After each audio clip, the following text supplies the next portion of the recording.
자, 오늘은 지금 삼각함수 이 활용의 공식에 대해서 좀 간단하게 설명을 할 테니까 얘를 꼭 드러나야지 내일 수업을 이해할 수가 있습니다. 이 내용을 모르면 내일 수업이 이해가 많이 안 갈 테니까 사인 법칙하고 코사인 법칙에 대해서만 간단하게 설명을 할 거고 내일은 바로 문제풀이를 들어가야 되니까 공식을 꼭 보고 오도록 하세요.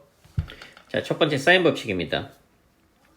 우리가 이제 삼각형이 예를 들어서 이렇게 삼각형이 있으면 우리가 삼각형의 6요소라고 그래가지고 A, B, C가 이렇게 있고 여기에 스몰 a, 스몰 b, 스몰 c가 있어가지고 대문자는 이 대문자는 각을 뜻합니다. 그 다음에 소문자는 변의 길이를 뜻해요. 그래서 6개의 각 3개하고 변 3개가 있어서 이걸 우리가 삼각형의 6개의 요소라고 표현을 하고 얘를 구하는 작업이 이 사인 법칙하고 코사인 법칙입니다. 실제로 시험 문제가 많이 어렵게 나옵니다. 그래서 꼭 이해를 하고 문제를 좀 풀 수 있어야 되니까. 사인 법칙은 어떨 때 사용하느냐? 얘는 2개 한계라고 해서 2 플러스 1이라고 생각하면 돼요. 2 플러스 1이 뭘 의미하는 거냐? 각이 2개.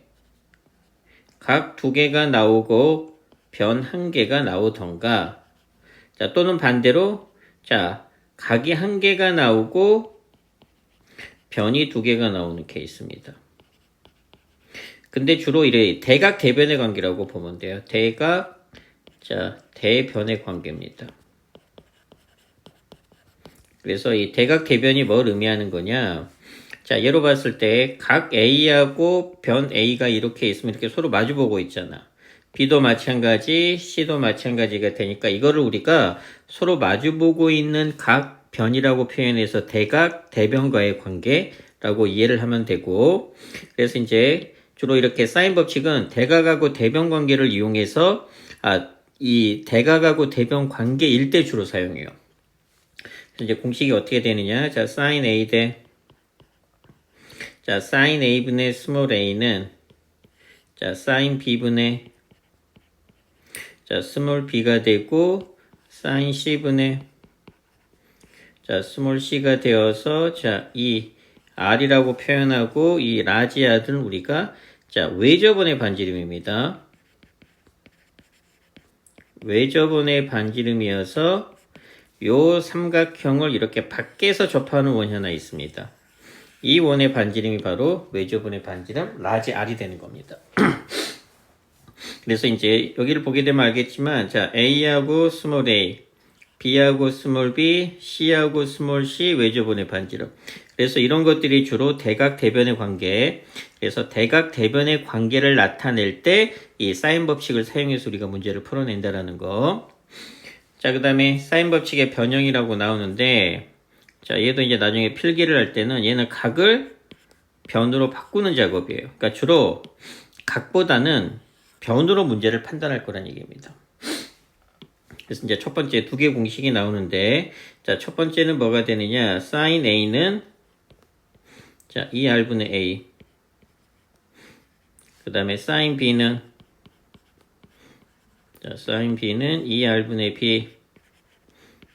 그 다음에 사인 C는 2R분의 C 이렇게 되어서 이 공식에서 변형을 시킨 건데 그냥 외워서 문제를 풀어야 됩니다. 공식은 유도 과정도 있기는 한데 그거보다는 무조건 공식을 외워야 됩니다. 나중에 시간이 없어요.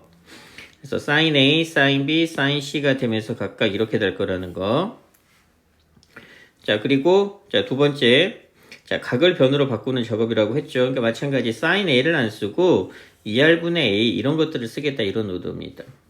그래서 두 번째는 sin A 대 sin B 대 sin C는 여기 보면 알겠지만 얘는 우변의 비율이겠죠. 그래서 2R이 다 없어질 테니까 얘는 뭐가 돼? A 대 B 대 C가 될 거고 이렇게 비례식 나오면 무조건 비례상수 K를 이용해서 나중에 실제 문제풀이를 할 때는 비례상수 K를 이용해서 전부 다 문제를 풀어냅니다.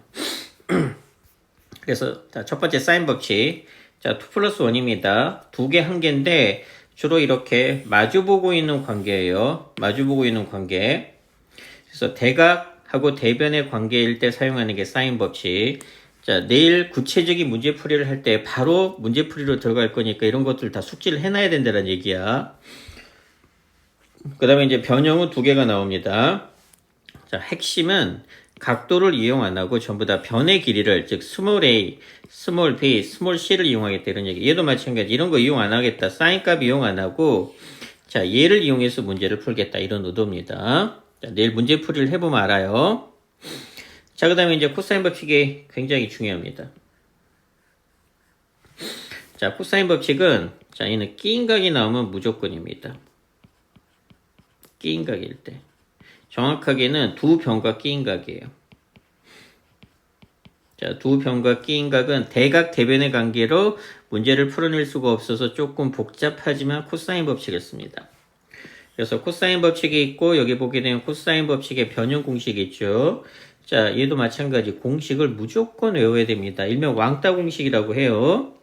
자, 그래서 이 공식은 어떻게 되느냐? a 제곱은 하게 되면 나중에 자, 코사인 a가 왕따 당할 거고 그 다음에 나머지 b하고 c로 이렇게 조합을 할 겁니다. 그럼 b제곱 더하기 c제곱 빼기 자 2bc 그 다음에 여기 뭐가 들어가? 코사인 a. 자, 마찬가지입니다. b제곱이 있겠죠? 그럼 나중에 뭐가 왕따 당해? 자, 코사인 b가 왕따 당하고 나머지로 다 조합을 하니까 a제곱 더하기 c제곱 빼기 자 2ac 코사인 b. 그럼 마찬가지로 c제곱도 똑같은 방법으로 나오겠죠. 그래서 이제 주로 얘를 외우던가. 그래서 자 이렇게 있어서 요 값을 주로 세타라고 하고 얘가 2가 되고 얘가 3이 돼. 그때 x의 길이 구하래. 그러면 이제 얘도 이제 대각 대변의 관계니까 자 뭐 요놈이게 되기 때문에 얘 제곱은 자 x 제곱은 나중에 마주보고 있는 각 이 코사인 세타가 왕따를 당할 거고 나머지로 조합을 하겠죠. 그래서 2의 제곱 더하기 3의 제곱 빼기 2 곱하기 3 곱하기 코사인 세타 해가지고 이 코사인 법칙을 이용해서 자 미지수 x값 풀어내는 겁니다. 정말 많이 쓰입니다. 굉장히 중요해요. 그래서 A, B, C라고 나와 있지만 실제 문제는 자 이런 식으로 문제가 뭐 반드시 A, B, C가 나오는 것만은 아니에요. 그래서 이 끼인 각입니다. 2하고 3이 있고 여기 있는 각이 끼인 각이죠. 이 끼인 각이 나왔을 때는 거의 코사인 법칙을 쓴다라고 알고 있으면 돼. 자, 그 다음에 이제 코사인 법칙 변형도 마찬가지입니다. 자, 얘는 언제 사용하느냐? 세 변의 길이가 주어질 때. 자, 그래서 코사인 법칙은 자, 우리가 어떻게 풀어내느냐? 자, 코사인 A라는 놈은 자, 분수입니다. A이기 때문에 마지막에 A 제곱이 왕따 당하고 나머지로 조합. 그래서 B 제곱 더하기 C 제곱 이렇게 될 겁니다. 그럼 마찬가지겠죠? 자, 코사인 B 이렇게 있으면 누가 왕따 당하겠어요? 자, B 제곱이 이렇게 왕따 당할 거고, 그러면 이 AC가 될 거고, A 제곱 더하기 이렇게 이제 문제를 풀겠죠. 그럼 같은 원리로 코사인 C도 있을 겁니다. 그래서 이제 보면 알겠지만, 자, 사인 법칙, 그 다음에 코사인 법칙 변형인데 언제 쓰는지. 자, 언제 쓸 거냐? 얘는 두 개 한 개입니다. 끼인 각이 아닌 케이스예요. 그리고 주로 대각 대변의 관계. 그 다음에 사인 법칙의 변형은 각을 변으로 바꾸는 거. 그 다음에 이제 코사인 법칙은 끼인 각이 주어졌을 때입니다. 그래서 일명 왕따 공식이라고 그래서 이렇게 서로 이렇게 왕따 시킨다는 개념으로 이해를 하게 요령으로 외우게 되면 좀 더 쉽게 이해가 될 거고, 코사인 법칙의 변형은 분수입니다. 분수인데 얘는 세 변의 길이가 주어질 때고 같은 원리로 자 이렇게 변이 하나가 왕따 당하고 나머지로 조합하는 거. 그나마 요령으로 이렇게 조금 외워서 자 공식을 좀 숙지를 하고 어느 정도 이해를 하고 나서 내일 구체적인 문제 풀이할 때 얘가 숙지가 돼야지 어느 정도 한 번은 꼭 듣고 와야지 내일 수업을 이해할 수 있어요.